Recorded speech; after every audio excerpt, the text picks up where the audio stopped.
Guinness book of world রেকর্ডসে কেন নামটা ঢুকলো না সেটা একটু বলুন। নামটা ঢুকলো না হচ্ছে যেহেতু 91 অব্দি কলকাতার লিগটা 70 মিনিটের ছিল। Football is a body contact game, any time anything can happen. মানে আপনারা দেখছেন সেলুলয়েড এবং আপনাদের নিজস্ব ইউটিউব চ্যানেল। সেলুলয়েড এবং ইউটিউব চ্যানেলে আপনাদের আরেকবার স্বাগত জানাই। আজকে আমাদের অতিথি দেবাশিস মুখার্জি। তিনি বহুদিন তিন কাঠি সামলেছেন নিজের দক্ষতায়। আজকে তার সঙ্গে কথা বলবো। দাদা কেমন আছেন? কেমন আছেন?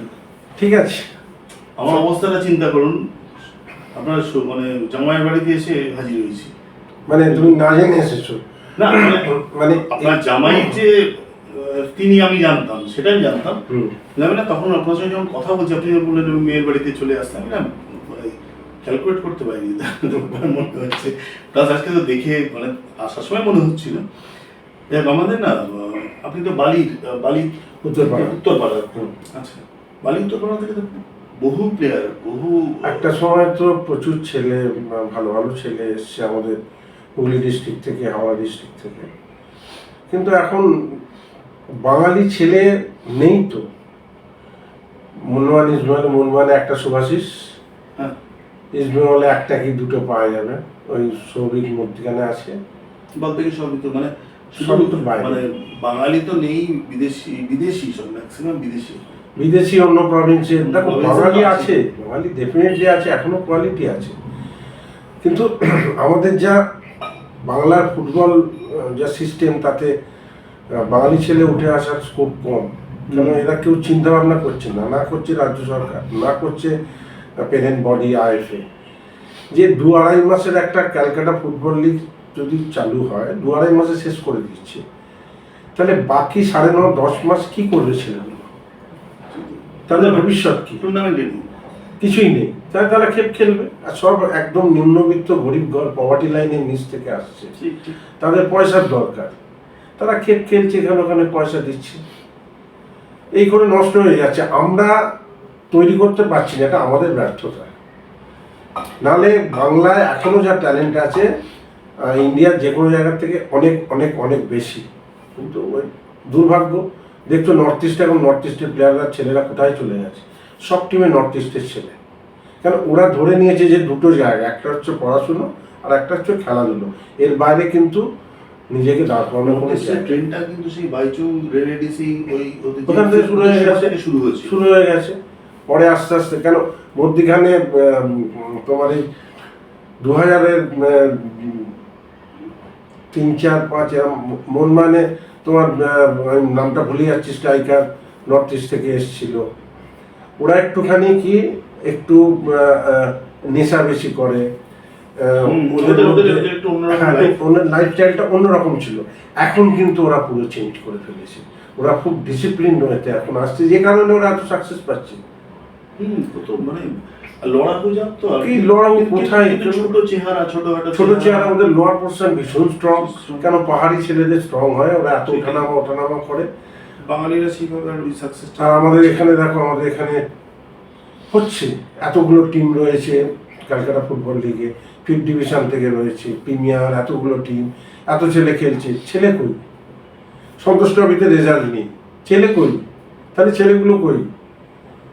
যাকে কোচ করছে সে নিজের টিমের প্লেয়ার তুলে আনছে, যাকে কোচ করছে সে নিজের প্লেয়ারদের সিলেক্ট করছে। এইরকম ভাবে তো হয় না, এরকম ভাবে বাছাই করতে হবে, ঠিক করে বাছাই করতে হবে। তার মধ্যে এর মধ্যে পলিটিক্যাল ইনভলভমেন্ট হলে চলবে না, একদম ফেয়ার ওয়েতে সিলেকশন করতে হবে। যাকে কোচ করা হবে তাকে বছরের শুরুতে বলে দেওয়া হবে, সে তার মতো করে প্রত্যেক মাঠ ঘুরে ঘুরে প্রত্যেক ম্যাচ দেখে দেখে প্লেয়ার কালেক্ট করবে। কোথায় এগুলো? হঠাৎ করে একদিন অ্যানাউন্সার, এ কোচ হলো, 15 দিনের মধ্যে প্র্যাকটিস স্টার্ট, এই প্লেয়ার হলো, যে যা ওখানে পদাধিকারীরা বসে আছে। অমল দত্ত মডেল সেটা চালু করে। অমল দত্ত, বললাম তো, অমলদার মতো কোচ আমি বাংলা কেন ইন্ডিয়াতেও দেখিনি অমলদার মতো কোচ। প্রদীপদা ছিলেন, কিন্তু প্রদীপদা হচ্ছে কি, প্রদীপদাকে দিতে হবে, ভালো ভালো জিনিস দিতে হবে, সেরা প্লেয়ার চাই আমার। অমলদাকে হচ্ছে যা দেবে আমি তার মধ্যে থেকে তৈরি করে নেব, নেই এখন আর সেই ধরনের কোচ কোথায়। এইসব আলোচনা তো থাকবেই, একটু তার আগে একটু কিভাবে আপনি ফুটবলে মানে দেখো এই পাড়ার, হ্যাঁ ফুটবল মানে আমার মুখার্জি ফ্যামিলি উত্তরপাড়ার, আমার বাবা ক্রিকেট খেলতেন, আমার কাকা বেঙ্গল টিমে ক্রিকেট খেলেছে অজিত মুখার্জি, বাবা কলকাতা মাঠ ক্রিকেট খেলেছে, কাকা তো খেলেইছে, বাকি দাদা জ্যাঠারা প্রত্যেকে খেলার সঙ্গে যুক্ত। আমাদের ফ্যামিলিটা ছিল ক্রিকেটের ফ্যামিলি, প্লাস খেলাধুলো ভীষণ ইন্টারেস্টেড। মানে সেই ক্রিকেটে যখন ধরো ইংল্যান্ডে টেস্ট হচ্ছে তখন রেডিওতে কমেন্ট্রি হতো, কোনো রকমে ওই ওয়েবটাকে ধরে আসতে চলে যাচ্ছে আবার আসছে, আজ থেকে ধরে নাও 70 সালে, মানে প্রায় মানে তখন টিভির নামগন্ধ নেই, 45-50 বছর আগে ওই কোনো রকমে ধরে ওই শোনা কান দিয়ে বাবা শুনতো বলে আমাদেরও ইন্টারেস্ট হয়েছিল। ওই একটা প্রচণ্ড খেলাধুলো ইন্টারেস্ট। তারপর বিকেল হলেই খেলতে যাওয়া, স্কুল থেকে এসে, আমি গভর্নমেন্ট স্কুলে পড়তাম উত্তরপাড়া, হ্যাঁ, এসেই খেলতে যাওয়া, মাঠে যাওয়া, এটা বাড়ি থেকে পুরো সাপোর্টটা ছিল বলে আমি যেতে পেরেছি। আর সন্ধ্যেবেলা নিয়ম ছিল আলো, রাস্তার লাইট জ্বালার আগে বাইরে। তো ওই করে করতে করতে তারপর তখন তো এত প্রফেশনালি চিন্তা ভাবনা কিছুই ছিল না, খেলতে ভালো লাগে, মাঠে যাচ্ছি খেলছি, বা মাঠে গিয়ে বড়রা খেলছে, আমরা বাইরে বসে আছি, কখন একবার ডাকবে সুযোগ পাবো, আগে বড়দের চান্স, ছোট মাঠ, তো এই চলতো। আর বাড়িতে খেলার পরিবেশটা সবসময় ছিল, ওইখানে করতে করতে স্কুলে খেলতাম, স্কুল টিমে খেলতাম। তারপরে হঠাৎ করে পাড়ায় তখন আন্ডার টুর্নামেন্ট হতো, 4-10, 4-8, 4-8 একটা টুর্নামেন্টে গোলকিপার, তখন ফরওয়ার্ডে খেলতাম, গোলকিপার ছিল না। আমি যেহেতু ক্রিকেট উইকেট কিপিং করতাম, এই জন্য তো আমাকে বললো যে আজ গোলকিপিংটা ঠিক কর। ব্যাস, ওই শুরু। ওই যে গোলকিপার খেললাম, ভালো সেভ করলাম, ভালো করলাম, কি আমার মনে নেই ভালো করে, কিন্তু ওইখান থেকে আমি গোলকিপার হয়ে গেলাম। আর ক্রিকেটটা তো আমি 13-14 বছর বয়সে আমি সাব ডিভিশন ক্রিকেট খেলেছি। মানে বাবা আমি একসঙ্গে এক টিমে, তাই বাবা আমি এক টিমে সাব ডিভিশন, শ্রীরামপুর সাব ডিভিশনে। বাবার নাম বললেন? বাবার নাম রঞ্জিত মুখার্জি, বাবা মারা গেছেন। আর অনেক ছোট থেকে ক্রিকেট। আর বাড়িতে ঠাকুমার বাড়ি গেলে ওখানে কাকারা আছে, দাদারা আছে, ওখানে লম্বা একটা বারান্দা ছিল, ওইখানে ক্রিকেট শুরু হয়ে যেত তখন সবার সঙ্গে, একটা অন্যরকমের ব্যাপার ছিল। তো সেগুলোর জন্যই আজকে মানে এত মানে খেলার প্রতি ইন্টারেস্টটা ওইগুলো থেকে আরো বেশি করে এসছে। মোহনবাগানে আসাটা কি হলো? আমি দেখো 75 ইয়েতে ছিলাম বালিপ্রতিভা, তো আমাকে ল্যাংচাদা করছিলেন, আমাকে কম বয়স ছিল বলে আমাকে 3 নম্বর গোলকিপার করে প্রত্যেকটা ম্যাচ মাঠে ঢোকানো হতো। আচ্ছা, যে মাঠটা চেন, কলকাতা মাঠটা চেন। তো তারপর 75 পর তো পরিবেশটার সঙ্গে মানিয়ে নেওয়া, আমি তো যে ময়দান কি জিনিস জানতাম না। তারপরে 76 বা 77 আমার কুমারটুলি, আমাদের ওখানকার এক ভানুরা বলেছিলেন, উনি আমাকে কুমারটুলিতে নিয়ে এলেন, কুমারটুলিতে সাইন করলাম। ওই বছরই ভবানন্দ মালাকার বলে, এই যে ফার্স্ট ডিভিশন ঢুকলেন? ফার্স্ট ডিভিশন, আমি কোনো অন্য লোয়ার ডিভিশন খেলিনি, ডাইরেক্ট ফার্স্ট ডিভিশন।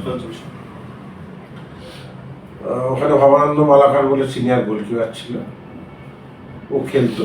তারপরে হঠাৎ করে আমার সুযোগ এলো আর্টিলারির এগেনস্টে, ফার্স্ট ম্যাচ, তখন আর্টিলারি অদীপ মজুমদার ক্যাপ্টেন ফরওয়ার্ডে, আর্টিলারির এগেনস্টে মনমান মাঠে ফার্স্ট টাইম সুযোগ পাই।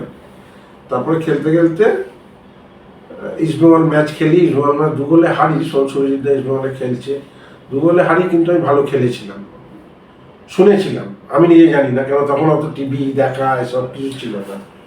আপনাদের না এই কেমন খেলেছিলেন এটা এখন আপনাদেরকে নিজেদের মুখেই বলতে হবে, কারণ বলার মতো আমার জানার মতো কিছু নেই। এখন আপনারা না বললেও না কোনো উপায় নেই আর কি। আমি অনেক ইন্টারভিউ করার সময় আমি বলেছি, আমি নিজের মুখে কি বলবো, নিজের মুখে না বললে পরে প্রজন্ম জানতে পারবে না, কিছু জানতে পারবে না, কিছু রাখা হয়নি তখনকার, কিছু ছিল না তখন, বলে লাভ নেই, তখন এই সিস্টেমটা ছিল না। খেলা তো দেখানোই হতো না, কমেন্ট্রি হতো। কিন্তু আপনাদের খেলা না রেকর্ডিং আছে অনেক, দূরদর্শনে আছে, রেকর্ডিং আছে, কেন মনমানি জল ম্যাচের রেকর্ডিং আছে, কিন্তু আসে না এখন। এখন কিছু কিছু ইউটিউবে পাওয়া যাচ্ছে, কৃষ্ণনদের খেলা, কিছু নেহরু গোল্ড কাপের খেলা, সামান্য ছোট ছোট করে যা যেগুলো বিদেশ থেকে হয়ে আসছে, যাদের কাছে আছে তারা পাঠাচ্ছে। এমনি আর কোনো রেকর্ডিং আপনি পাবেন না, নেই। যে কারণে হ্যাঁ, এই প্রজন্মটা আমাদেরকে চেনেই, চেনে না। কিছুই দেখেনি। বরঞ্চ এখন যারা খেলছে তাদেরটা অনেক দিন ধরে থাকবে, কেন এই খেলা দেখানো উচিত। এটা পরের প্রজন্ম যাতে জানতে পারে আগে কি হয়েছে, কারা খেলেছে, কি একদম। এগুলো জানা দরকার।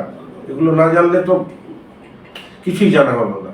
অথচ দেখুন 1930 সালের বা 34 সালের ওয়ার্ল্ড কাপের ম্যাচের রেকর্ডিং রয়েছে, দেখা যায়, আমরা দেখতে পাই মাঝে মধ্যে।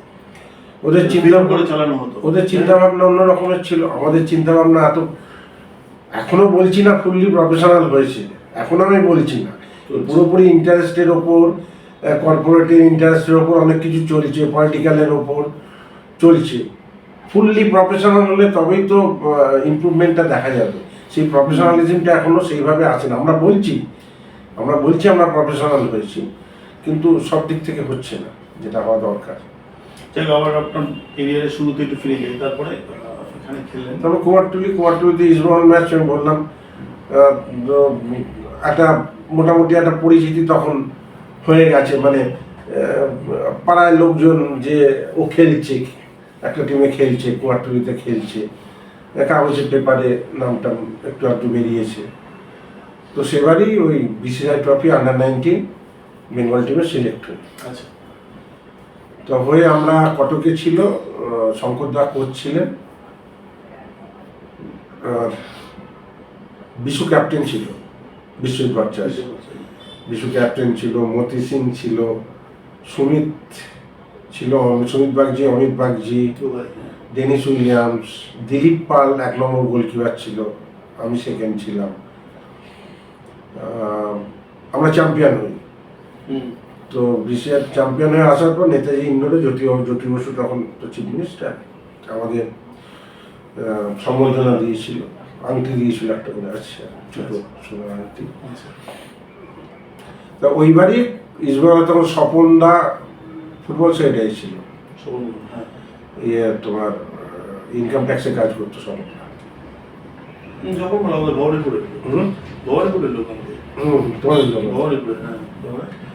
স্বপনদা আমাকে ডেকে একদিন বললো যে তোকে ইস্টবেঙ্গলে সাইন করা, 78-এ যে এই বছরটা খেল, 78টা কুয়ারটুলিতে খেল, 79-এর শুরুতে তোকে সাইন করা। মানে এমনই তখন মানে ছিল না, আমার কথা ছিল না। 78-এ আমার হঠাৎ করে জন্ডিস হয়ে গেল, মাঝামাঝি করে খেলা পুরো বন্ধ। খেলা বন্ধ মানে মাঠে নেই, মানে কোথাও নেই। এখনকার মতো নয়, ওকে রিহাবে পাঠালাম, ওকে নজর দিলাম, ওকে তৈরি করলাম, ওর জন্য ওয়েট করলাম, তখন এসব কিছু ছিল না, গেল। হ্যাঁ, এবার 79-এ আমি স্পোর্টিংয়ে সাইন করলাম, স্পোর্টিং ইউনিয়নে। শঙ্করটা হচ্ছে শঙ্কর, আরে বিদ্যুৎ মজুমদার করছিল স্পোর্টিংয়ে, বিদ্যুৎদা করছিল, আমি ছিলাম, সঞ্জয় ব্যানার্জি ছিল, কোল ইন্ডিয়ায় কাজ করতো, গোলকিপার। ওই বছর পাস এলো ফার্স্ট মোহনবাগানে।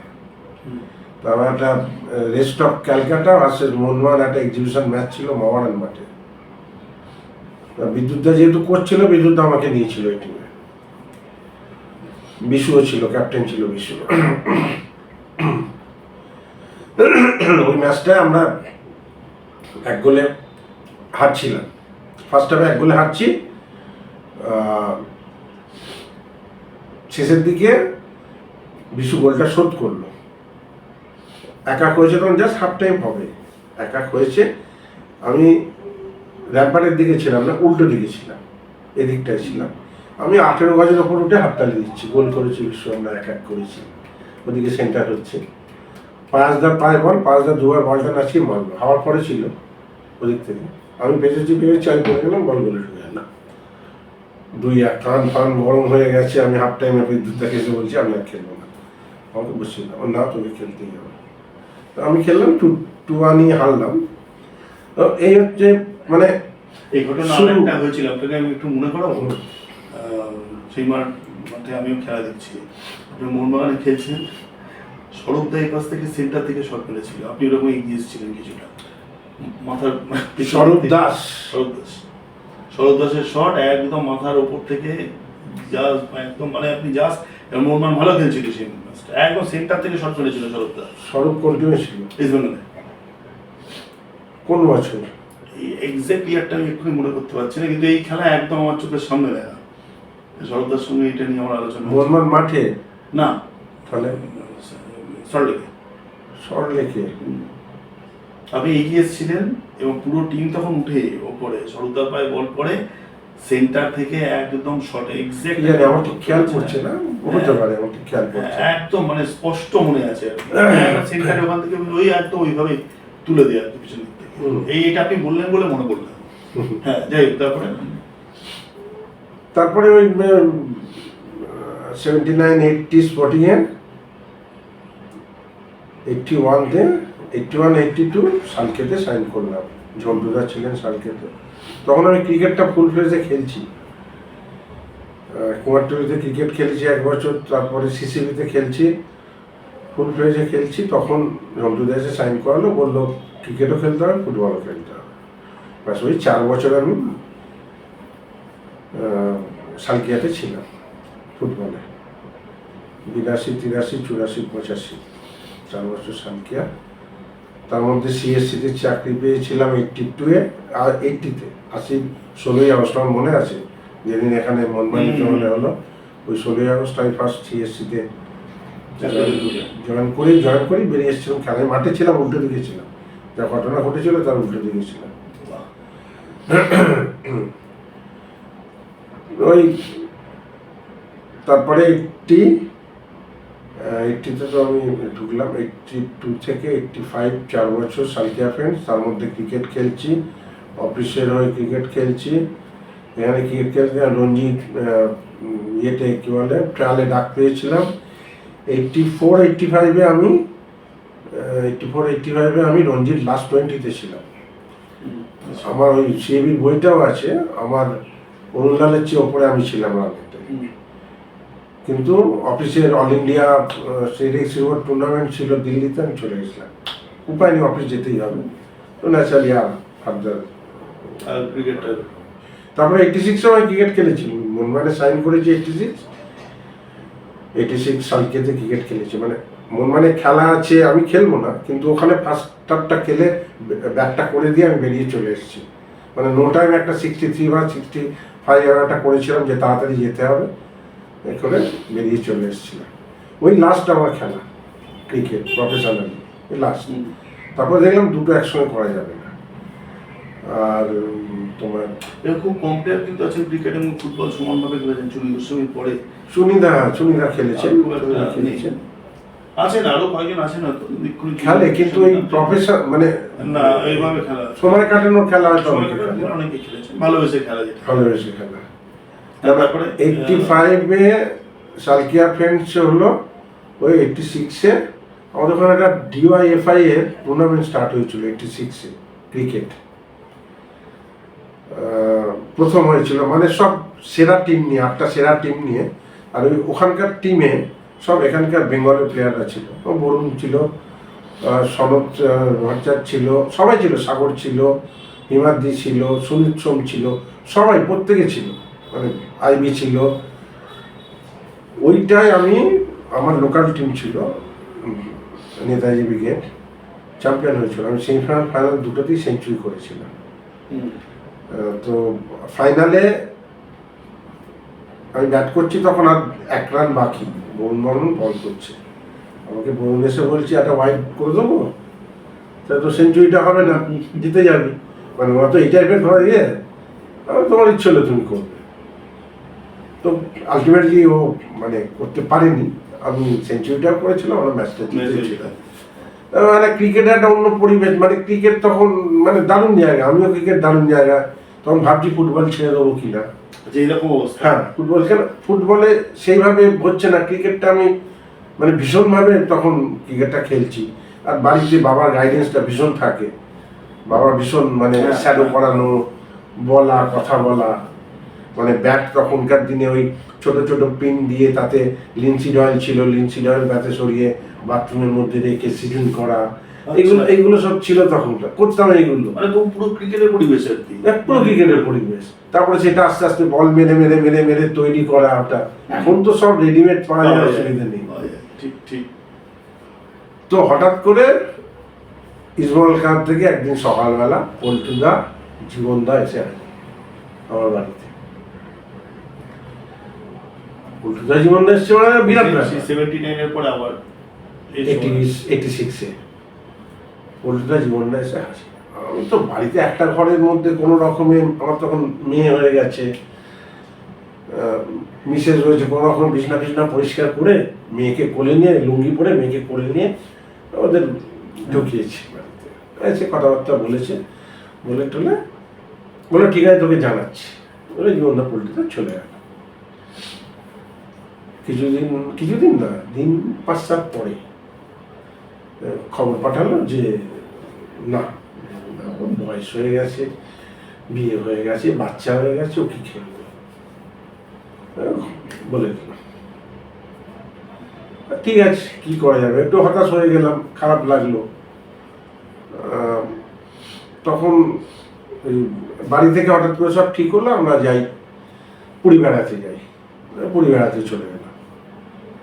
পুরী থেকে ঘুরে এসে তোমার তাজ, জর্জের কাপে তাজ মোহাম্মদ ছিল, যে মার্ডার হলো, মারা গেল, তাজদা বাড়িতে খবর পারলো যে আমাদের জর্জি সুইসাইড করে। ঠিক করবো, হঠাৎ করে বিরুদা এসে হাজির একদিন বিকেলবেলা, মোহনবাগানে বিরু চ্যাটার্জি এসে হাজির, বললো খেলতে হবে। আর মোহনবাগান বলছে মানে তো তখন ক্রিকেটে তো তখন রঞ্জিতে মানে কটা কাক আর কটা পুলিশ ছাড়া কেউ মাঠে যেত না, মানে ক্রিকেটের তখন কিচ্ছু ছিল না, নাথিং। ওই টেস্ট হলে একটু যা কিছু, আদারওয়াইজ তখন ওয়ানডেও শুরু হয়নি সেভাবে, হয়েছে ওয়ার্ল্ড কাপ ওয়ানডেতে 75 বোধহয় 76-এ শুরু, 75-এ শুরু হয়েছে, বাকি তো এত কিছু ছিলই না। মোহনবাগান বলেছে তো অবশ্যই, সাইন করলাম 10,000 টাকা, আচ্ছা 5,000 হাতে দিল, সাইন করলাম যেদিন ক্লাবে, দিয়ে বলে বাড়ি যাও, বলে 5,000 টাকা নিয়ে 54 নম্বর বাসে উঠে বললাম, বুঝলে, বাড়ি চলে গেলাম। বাকি 5,000 সারা বছরে দেবে আর কি। ওই আমার ঢোকা, এবং ঢুকে দেখলাম আমি 4 নম্বর গোলকিপার, মানে ছিল তনুময় ছিল, প্রতাপদা ছিল, ইন্দ্রনাথ বলে একজন ছিল, আমি ছিলাম, ইন্দ্রনাথ মানে বেহালা, আমি ছিলাম, আর একটা শিয়ালদা রেলে কাজ করতো, নামটা ভুলে যাচ্ছি, মনে আসছে না। এই জন্যই কি 31 নম্বর জার্সি? এই জন্য 31 নম্বর জার্সি, মানে সেটাই বলা যায়, মানে পরের দিকে পেতে পেতে মানে প্রথম পাবে, তারপরে হয়তো 21 পাবে, কি 13 পাবে, 31। ওইখানে প্র্যাকটিসে অমলদা করছিলেন, ওই একটা আমার একটা বিরাট ওপরওয়ালার ইয়ে ছিল, ব্লেসিংস ছিল, যে অমলদার মতো একজনকে পেয়েছি। অমলদা মানে বয়স দেখে না, কিছু দেখে না, কোয়ালিটি দেখে, পারফরমেন্স দেখে, কার ভেতরে কি আছে। আমাকে প্র্যাকটিস করার সুযোগ দিয়েছেন, প্রচুর প্র্যাকটিস করার সুযোগ দিয়েছেন। ওইখান থেকে আস্তে আস্তে আমি এগোতে লাগলাম, 4 থেকে 3 বুঝতে পারলাম, জার্সি যখন পাচ্ছি মানে 4 থেকে 3 হচ্ছে। ওই আস্তে আস্তে উঠে ওই 31টাই আমি ফিট ধরে নিই। আমি 31 বাদ দিয়ে আমি কিচ্ছু কোনোদিন পড়িনি, মানে ক্লাব ফুটবলে। ইন্ডিয়া টিমে আমি 1 নম্বর পড়েছি, বেঙ্গলে 1 নম্বর পড়েছি, ব্লু কালারের, স্কাই ব্লু কালারের, আর এখানে বোধহয় একটা নেভি ব্লু বর্ডার ছিল, আর ট্র্যাক প্যান্ট। হ্যাঁ, ট্র্যাক প্যান্টটা আমি ফার্স্ট হাফ, আমি সেই আমি ফার্স্ট হাফ। তাহলে প্রথম ম্যাচ মানে চান্স পেলেন কোন ম্যাচে? প্রথম চান্স পেলাম, অদ্ভুত ব্যাপার, এখানে তখন এয়ারলাইন্স ট্রফিটা শুরুতে হতো, তো এয়ারলাইন্স ট্রফিতে মোহনবাগান চ্যাম্পিয়ন হলো সেবার, মোহনবাগানকে আমার ফাইনালে হারিয়ে বান্দেদকার ট্রফি খেলতে যাচ্ছিলাম গোয়াতে। তো ওখানে 3টে গোলকিপার নিয়ে যাওয়া হয়েছিল। প্রতাপদা তখন বোধহয় ইনজুরি ছিল, তনুময়, আমি আর ইন্দ্র, 3টে গোলকিপার। তো বান্দেদকারে গিয়ে ফার্স্ট ম্যাচ ছিল এগেন্স্ট টেম্পো, 3 মিনিটের মাথায় তন্ময়ের হাঁটুতে চোট লাগে। শুরু 3 মিনিটে তন্ময় বসে যায়, আমি নামি।